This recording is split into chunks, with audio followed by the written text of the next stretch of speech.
स्थान और मन अर्थात आध्यात्मिक शांति का स्थल पांचों एक ही स्थान पर उपलब्ध है।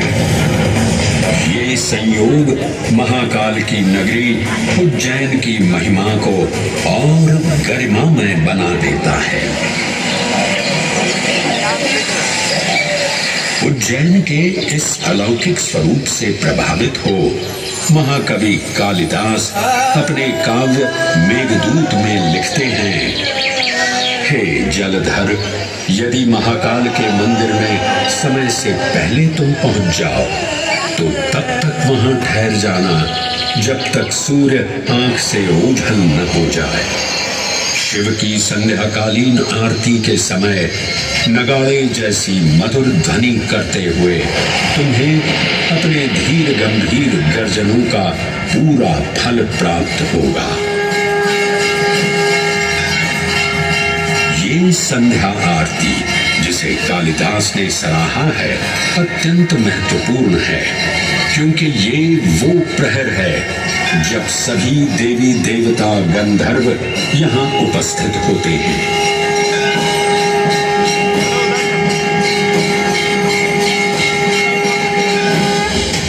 उज्जैन की महिमा अद्वितीय है।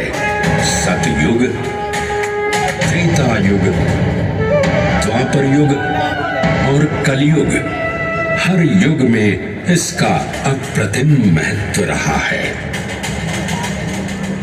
इस काल यात्रा में सबसे पहले आपको सतयुग के उस कालखंड में ले चलता हूँ जहां देव और दानव एकत्रित हैं समुद्र मंथन करने के लिए। मन की आंखों से कल्पना कीजिए,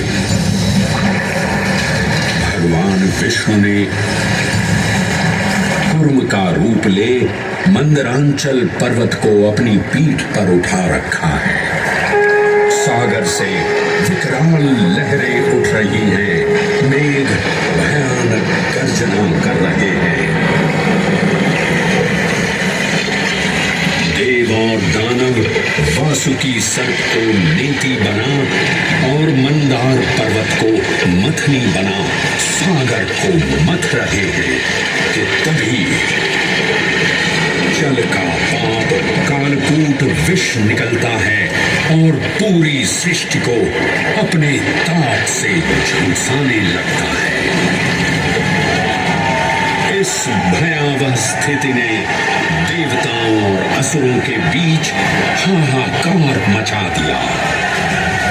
ये कैसा अनर्थ है? लक्ष्य था अमृतत्व का, पर अब मृत्यु की विकराल छवि हमारी आंखों के समक्ष मंडरा रही है। इस भयंकर संकट से केवल वही उद्धारकर्ता मुक्ति दिला सकते हैं जो समस्त विश्व के परम संरक्षक हैं।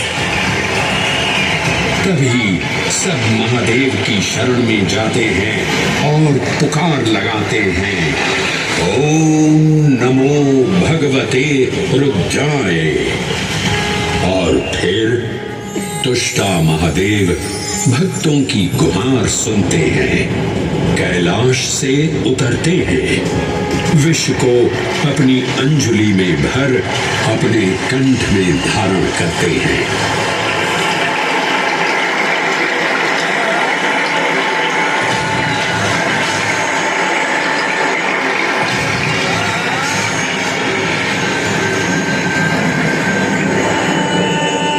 अंततो गत्वा सागर मंथन से अमृत कलश प्रकट होता है।